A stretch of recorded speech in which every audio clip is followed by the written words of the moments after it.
પ્રધાનમંત્રી નરેન્દ્ર મોદી થોડીવારમાં દેશને સંબોધિત કરવાના છે એવું માનવામાં આવે છે કે પીએમ મોદી જીએસટી સુધારાઓ અંગે માહિતી આપી શકે છે।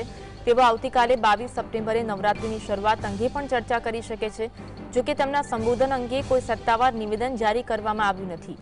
મહત્વનું છે કે સરકારે જીએસટી 2.0 હેઠળ અનેક ઉત્પાદનો પર જીએસટી દર ઘટાડ્યા છે।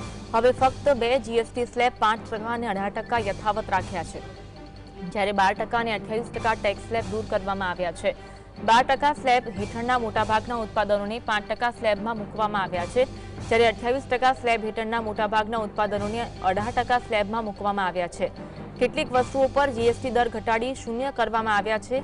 આનો અર્થ એ છે કે 22 સપ્ટેમ્બર પછી આ ઉત્પાદનો પર કોઈ જીએસટી દર લાગુ નહીં પડે, જેના પર પ્રધાનમંત્રી મોદી થોડીવારમાં સંબોધન કરીને માહિતી આપે તેવી શક્યતા છે।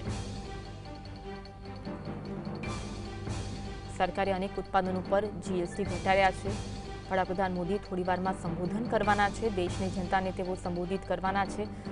એવી શક્યતા છે કે જીએસટી મુદ્દે તેઓ માહિતી આપી શકે છે। જીએસટીના દરમાં ઘટાડો કરવામાં આવ્યો છે, ટેક્સ સ્લેબમાં ફેરફાર કરવામાં આવ્યો છે। નરેન્દ્ર મોદી ટૂંક સમયમાં રાષ્ટ્રને સંબોધિત કરશે। તેઓ શું સંબોધન કરશે તેની સત્તાવાર પુષ્ટિ નથી, પરંતુ એવી અટકળો ચાલી રહી છે કે તેઓ નવા જીએસટી દરના અમલીકરણ પર વાત કરી શકે છે। તેઓ આગામી તહેવારોની સિઝન માટે સ્વદેશી ઉત્પાદનોના પ્રમોશન માટે પણ અપીલ કરી શકે છે। આ મુદ્દો તેમણે મણિપુર, બિહાર, ગુજરાત અને મધ્યપ્રદેશની મુલાકાતો દરમિયાન પણ ઉલ્લેખ કર્યો છે। અનેક તર્ક વિતર્ક પણ લગાડવામાં આવી રહ્યા છે। છેલ્લું સંબોધન તેમણે 12 મેના રોજ કર્યું હતું, જેમાં ઓપરેશન સિંદૂર વિશે તેમણે વાત કરી હતી। આ સાથે પીએમ એક દિવસ પછી ત્રિપુરાની મુલાકાત પણ લેવાના છે। પ્રધાનમંત્રી નરેન્દ્ર મોદી સોમવારે ત્રિપુરાની મુલાકાત લેશે। ગોમતી જિલ્લામાં તેઓ પૂજા કરવાના છે અને આજે મહત્વપૂર્ણ તેઓ રાષ્ટ્રને સંબોધિત કરવાના છે। નવરાત્રી આરાધનાની દેશવાસીને શુભેચ્છા આપી શકે છે। शक्ति की उपासना का पर्व नवरात्रि का आरंभ हो रहा है। आप सभी को बहुत बहुत शुभकामनाएं। शक्ति की उपासना का पर्व नवरात्रि का आरंभ हो रहा है। आप सभी को बहुत बहुत शुभकामनाएं। नवरात्रि के पहले दिन से देश आत्मनिर्भर भारत अभियान के लिए एक और महत्वपूर्ण और बड़ा कदम उठा रहा है। कल यानी नवरात्रि के प्रथम दिवस 22 सितंबर को सूर्योदय के साथ ही नेक्स्ट जनरेशन जीएसटी रिफॉर्म्स लागू हो जाएंगे। एक तरह से कल से देश में जीएसटी बचत उत्सव शुरू होने जा रहा है। इस जीएसटी बचत उत्सव में आपकी बचत बढ़ेगी और आप अपनी पसंद की चीजों को और ज्यादा आसानी से खरीद पाएंगे। हमारे देश के गरीब, मध्यम वर्गीय लोग, न्यू मिडिल क्लास, युवा, किसान, महिलाएं, दुकानदार, व्यापारी, उद्यमी, सभी को ये बचत उत्सव का बहुत फायदा होगा। यानी त्योहारों के इस मौसम में सबका मुंह मीठा होगा। देश के हर परिवार की खुशियां बढ़ेगी। मैं देश के कोटि कोटि परिवारजनों को नेक्स्ट जनरेशन जीएसटी रिफॉर्म्स की और इस बचत उत्सव की बहुत बहुत बधाई देता हूं, शुभकामनाएं देता हूं। ये रिफॉर्म भारत की ग्रोथ स्टोरी को एक्सेलरेट करेंगे, कारोबार को और आसान बनाएंगे, निवेश को और आकर्षक बनाएंगे और हर राज्य को विकास की दौड़ में बराबरी का साथी बनाएंगे।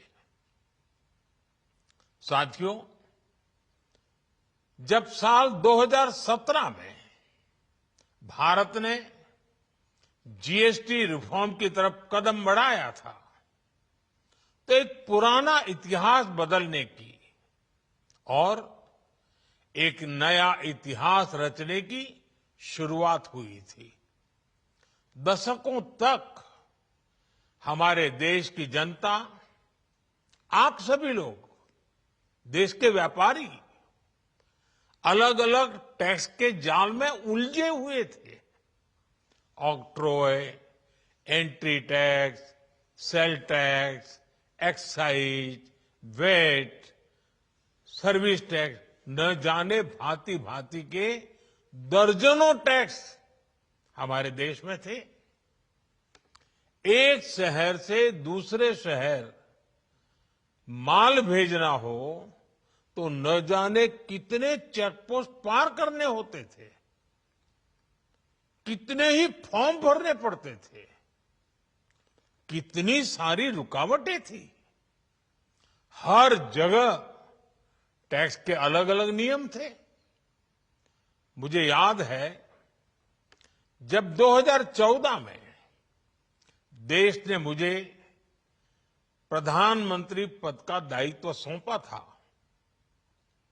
तब उसी शुरुआत के दौर में एक विदेशी अखबार में एक दिलचस्प उदाहरण छपा था। उसमें एक कंपनी की मुश्किलों का जिक्र था। उस कंपनी ने कहा था कि अगर उसे बेंगलुरु से 570 किलोमीटर दूर हैदराबाद अपना सामान भेजना हो तो वो इतना कठिन था कि उन्होंने सोचा और उन्होंने कहा कि वो पसंद करती थी कंपनी कि पहले अपना सामान बेंगलुरु से यूरोप भेजे और फिर वही सामान यूरोप से हैदराबाद भेजे। साथियों, टैक्स और टोल के जंजाल की वजह से ये तब के हालात थे और मैं आपको सिर्फ एक पुराना उदाहरण याद दिला रहा हूं। तब ऐसी लाखों कंपनियों को, लाखों करोड़ों देशवासियों को अलग अलग तरह के टैक्स के जाल की वजह से हर रोज परेशानी होती थी। सामान को एक शहर से दूसरे शहर पहुंचने के बीच जो खर्च बढ़ता था वो भी गरीब को उठाना पड़ता था। आप जैसे ग्राहकों से वसूला जाता था। साथियों, देश को इस स्थिति से निकालना बहुत जरूरी था। इसलिए जब आपने हमें 2014 में अवसर दिया तो हमने जनहित में, देशहित में जीएसटी को अपनी प्राथमिकता बनाया। हमने हर स्टेक होल्डर से चर्चा की।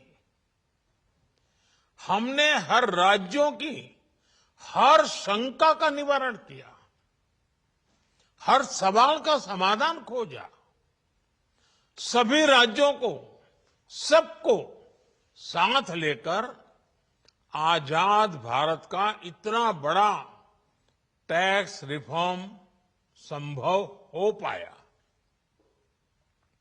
ये केंद्र और राज्यों के प्रयासों का नतीजा था कि देश दर्जनों टैक्सों के जाल से मुक्त हुआ और पूरे देश के लिए एक जैसी व्यवस्था बनी। वन नेशन वन टैक्स का सपना साकार हुआ। साथियों, रिफॉर्म एक अनवरत चलने वाली प्रक्रिया होती है। जब समय बदलता है, देश की जरूरत बदलती है, तो नेक्स्ट जनरेशन रिफॉर्म भी उतने ही आवश्यक होते हैं। इसलिए देश की वर्तमान जरूरतों और भविष्य के सपनों को देखते हुए जीएसटी के ये नए रिफॉर्म्स लागू हो रहे हैं। नए स्वरूप में मुख्य रूप से अब सिर्फ 5% और 18% के ही टैक्स स्लैब रहेंगे। इसका मतलब है रोजमर्रा के इस्तेमाल की ज्यादातर चीजें और सस्ती हो जाएगी। खाने पीने का सामान, दवाइयां, साबुन, ब्रश, पेस्ट, स्वास्थ्य और जीवन बीमा, ऐसे अनेकों सामान, अनेकों सेवाएं या तो टैक्स फ्री होगी या फिर केवल 5% टैक्स देना होगा।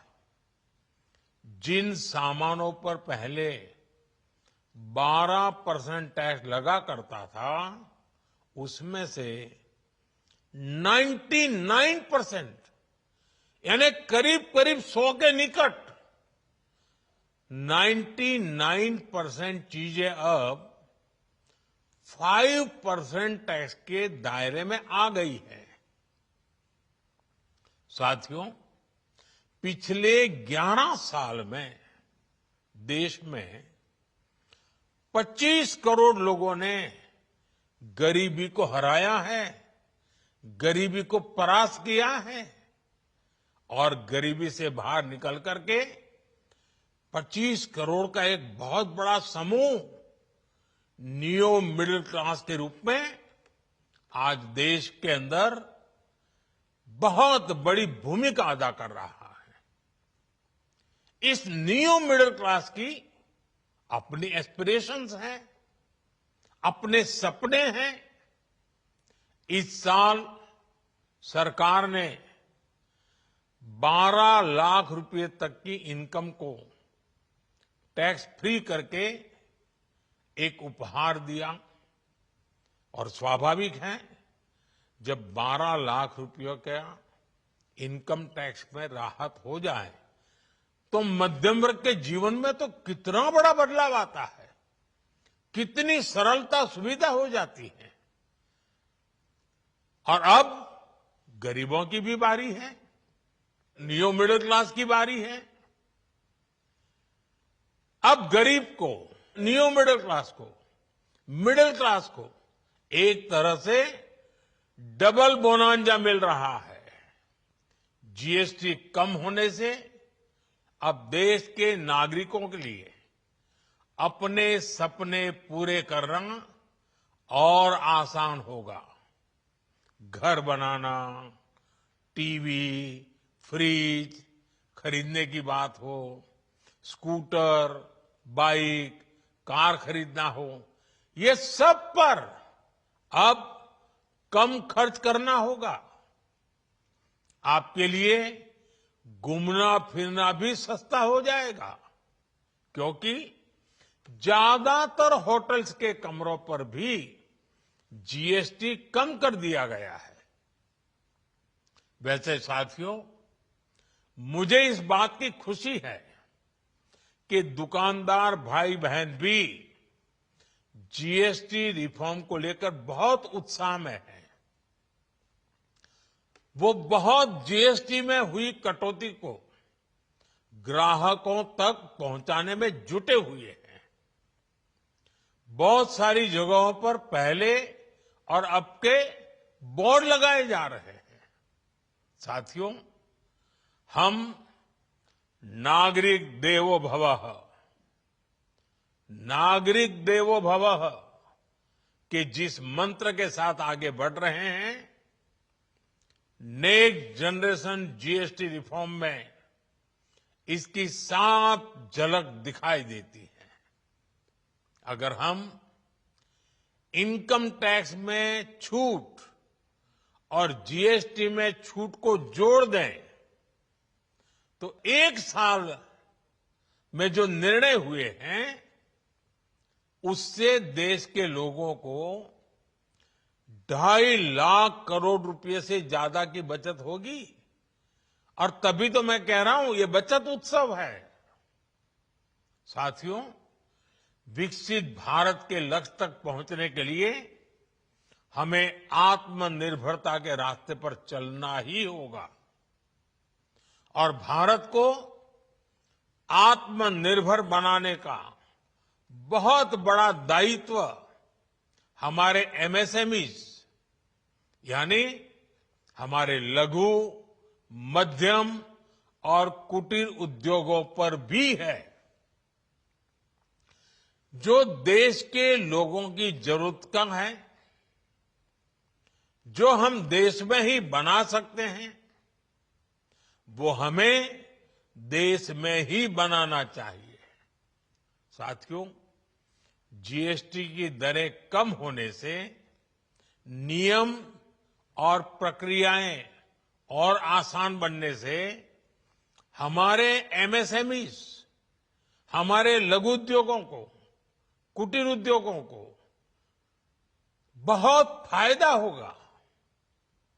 उनकी बिक्री बढ़ेगी और टैक्स भी कम देना पड़ेगा, यानी उनको भी डबल फायदा होगा। इसलिए आज मेरी एमएसएमई से लघु उद्योग हो, सूक्ष्म उद्योग हो, कुटीर उद्योग हो, आप सबसे बहुत अपेक्षाएं हैं। आपको भी पता है, जब भारत समृद्धि के शिखर पर था तब भारत की अर्थव्यवस्था का मुख्य आधार हमारे एमएसएमईज थे, हमारे लघु और कुटीर उद्योग थे। भारत की मैन्युफैक्चरिंग, भारत में बने सामानों की क्वालिटी बेहतर होती थी। हमें उस गौरव को वापस पाना है। हमारे लघु उद्योग जो बनाए वो दुनिया में हर कसौटी पर बेस्ट हो, उत्तम से उत्तम हो। हम जो मैन्युफैक्चर करें वो दुनिया में आन बान शान के साथ बेस्ट के सारे पैरामीटर को पार करने वाला हो। हमारे प्रोडक्ट्स की क्वालिटी दुनिया में भारत की पहचान बढ़ाए, भारत का गौरव बढ़ाए। हमें इस लक्ष्य को लेकर काम करना है। साथियों, देश की स्वतंत्रता को जैसे स्वदेशी के मंत्र से ताकत मिली, वैसे ही देश की समृद्धि को भी स्वदेशी के मंत्र से ही शक्ति मिलेगी। आज जाने अनजाने हमारी रोजमर्रा की जिंदगी में बहुत सी विदेशी चीजें जुड़ गई है, हमें पता तक नहीं है। हमारे जेब में कंघी विदेशी है कि देसी, हमें पता ही नहीं है। हमें इनसे भी मुक्ति पानी होगी। हम वो सामान खरीदें जो मेड इन इंडिया हो, जिसमें हमारे देश के नौजवानों की मेहनत लगी हो, हमारे देश के बेटे बेटियों का पसीना हो। हमें हर घर को स्वदेशी का प्रतीक बनाना है, हर दुकान को स्वदेशी से सजाना है। गर्व से कहो ये स्वदेशी है, गर्व से कहो मैं स्वदेशी खरीदता हूं, मैं स्वदेशी सामान की बिक्री भी करता हूं। ये हर भारतीय का मिजाज बनना चाहिए। जब ये होगा तो भारत तेजी से विकसित होगा। मेरा आज सभी राज्य सरकारों से भी आग्रह है, आत्मनिर्भर भारत के इस अभियान के साथ, स्वदेशी के इस अभियान के साथ अपने राज्यों में मैन्युफैक्चरिंग को गति दे, पूरी ऊर्जा से, पूरे उत्साह से जुड़े, निवेश के लिए माहौल बढ़ाएं। जब केंद्र और राज्य मिलकर आगे बढ़ेंगे तो आत्मनिर्भर भारत का सपना पूरा होगा। भारत का हर राज्य विकसित होगा, भारत विकसित होगा। इसी भावना के साथ मैं फिर एक बार इस बचत उत्सव की अनेक अनेक शुभकामनाएं देते हुए अपनी बात समाप्त करता हूं। एक बार फिर आप सबको नवरात्रि की, जीएसटी बचत उत्सव की बहुत बहुत शुभकामनाएं, बहुत बहुत धन्यवाद। મોદીએ સંબોધન કર્યું અને જીએસટી વિશે વાત કરી. કહ્યું છે કે નવરાત્રિના પહેલા દિવસથી દેશ આત્મનિર્ભર ભારત અભિયાન તરફ એક મોટું પગલું ભરી રહ્યું છે. આવતીકાલે 22 સપ્ટેમ્બરના રોજ સૂર્યોદય સમયે નેક્સ્ટ જનરેશન જીએસટી લાગુ કરવામાં આવશે. એક રીતે આવતીકાલે દેશભરમાં જીએસટી બચત ઉત્સવની શરૂઆત થવાની છે તેવું પણ તેમના દ્વારા જણાવવામાં આવ્યું. તેમણે કહ્યું આ જીએસટી ઉત્સવ તમારી બચતમાં વધારો કરશે અને તમને જોઈતી વસ્તુઓ ખરીદવાની મંજૂરી આપશે.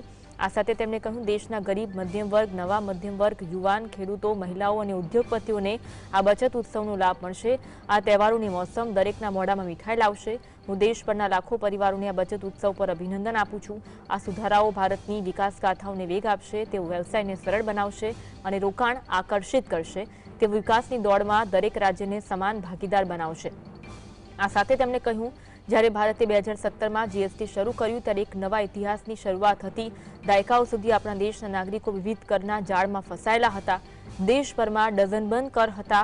એક શહેરથી બીજા શહેરમાં માલ મોકલવા માટે અસંખ્ય ચેકપોઇન્ટ અને અસંખ્ય સ્ટોપેજ પાર કરવા પડતા હતા. કરના નિયમો દરેક જગ્યાએ અલગ અલગ હતા. આ સાથે તેમણે કહ્યું 2014માં જ્યારે દેશે મને વડાપ્રધાન તરીકે ચૂંટ્યો ત્યારે એક વિદેશી અખબારે કંપનીની મુશ્કેલીનું વર્ણન કરતો એક લેખ પ્રકાશિત કર્યો. કંપનીએ કહ્યું કે બેંગલુરુથી 570 કિલોમીટર દૂર હૈદરાબાદ માલ મોકલવો એટલો મુશ્કેલ હતો કે બેંગલુરુથી યુરોપ અને ત્યાંથી હૈદરાબાદ મોકલવાનું સરળ બન્યું હોત. આ ટેક્સના ચક્રવ્યૂહની સ્થિતિ હતી. તે સમયે વિવિધ કરવેરાના ચક્રવ્યૂહને કારણે આવી લાખો કંપનીઓને મુશ્કેલીઓનો સામનો કરવો પડતો હતો. એક શહેરથી બીજા શહેરમાં માલ પરિવહન કરવામાં થતા ખર્ચમાં ગરીબો વધુ પડતા ભોગ બન્યા હતા. તેમણે કહ્યું દેશને આ પરિસ્થિતિમાંથી બહાર કાઢવો જરૂરી હતો. જ્યારે તમે 2014માં અમને તક આપી ત્યારે અમે જીએસટીને પ્રાથમિકતા આપી. અમે હિસ્સેદારો અને રાજ્યો સાથે વાત કરી. અમે દરેક સમસ્યાનો ઉકેલ શોધી કાઢ્યો. ત્યારે સ્વતંત્ર ભારતનો સૌથી મોટો કર સુધારો શક્ય બન્યો. આ સાથે તેમણે કહ્યું એક રાષ્ટ્ર એક કરનું સ્વપ્ન સાકાર થયું છે. સુધારા એક સતત પ્રક્રિયા છે જે સમય અને જરૂરિયાતો સાથે વિકસિત થાય છે. તેથી દેશની વર્તમાન જરૂરિયાતો અને ભવિષ્યને ધ્યાનમાં રાખીને નવા જીએસટી સુધારાઓ લાગુ કરવામાં આવી રહ્યા છે. તેમણે કહ્યું કે હવે ફક્ત 5% અને 18% જીએસટી લાગુ થશે. રોજિંદા ઉપયોગની વસ્તુઓ અને ખાદ્ય પદાર્થો સસ્તા થશે, કાં તો કરમુક્ત થશે અથવા તો 5% કર આકર્ષિત કરશે. 99% વસ્તુઓ જે પહેલા 12%ના દરે લાગતી હતી તેના પર હવે 5% કર લાગશે. આ સાથે કહ્યું છેલ્લા 11 વર્ષમાં દેશના 250 મિલિયન લોકોએ ગરીબી પર વિજય મેળવ્યો છે. તેઓ ગરીબીમાંથી બહાર આવ્યા અને નવા મધ્યમ વર્ગ તરીકે પોતાની ભૂમિકા ભજવી રહ્યા છે. આ વર્ષે સરકારે તેમને 12 લાખ રૂપિયા સુધીની આવકવેરા મુક્તિની ભેટ આપી છે. તો કલ્પના કરો કે મધ્ય વર્ગના જીવનમાં કેટલો બદલાવ આવ્યો છે. આ સાથે વડાપ્રધાને કહ્યું હવે ગરીબોનો વારો છે. उद्यमी सभी को ये बचत उत्सव का बहुत फायदा होगा. यानी त्योहारों के इस मौसम में सबका मुंह मीठा होगा. देश के हर परिवार की खुशियां बढ़ेगी. मैं देश के कोटि कोटि परिवारजनों को नेक्स्ट जनरेशन जीएसटी रिफॉर्म्स की और इस बचत उत्सव की बहुत बहुत बधाई देता हूं, शुभकामनाएं देता हूं. ये रिफॉर्म भारत की ग्रोथ स्टोरी को एक्सेलरेट करेंगे.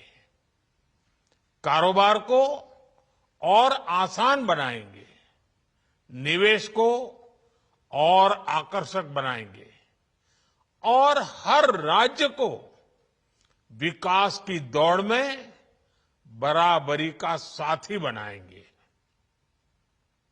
साथियों, जब साल 2017 में भारत ने जीएसटी रिफॉर्म की तरफ कदम बढ़ाया था, तो एक पुराना इतिहास बदलने की और एक नया इतिहास रचने की शुरुआत हुई थी। दशकों तक हमारे देश की जनता, आप सभी लोग, देश के व्यापारी अलग अलग टैक्स के जाल में उलझे हुए थे। Octroi, entry tax, sale tax, excise, VAT, service tax, न जाने भांति भांति के दर्जनों टैक्स हमारे देश में थे। एक शहर से दूसरे शहर माल भेजना हो तो न जाने कितने चेकपोस्ट पार करने होते थे, कितने ही फॉर्म भरने पड़ते थे, कितनी सारी रुकावटें थी। हर जगह टैक्स के अलग अलग नियम थे। मुझे याद है, जब 2014 में देश ने मुझे प्रधानमंत्री पद का दायित्व सौंपा था, तब उसी शुरुआत के दौर में एक विदेशी अखबार में एक दिलचस्प उदाहरण छपा था। उसमें एक कंपनी की मुश्किलों का जिक्र था। उस कंपनी ने कहा था कि अगर उसे बेंगलुरु से 570 किलोमीटर दूर हैदराबाद अपना सामान भेजना हो तो वो इतना कठिन था कि उन्होंने सोचा और उन्होंने कहा कि वो पसंद करती थी कंपनी कि पहले अपना सामान बेंगलुरु से यूरोप भेजे और फिर वही सामान यूरोप से हैदराबाद भेजे।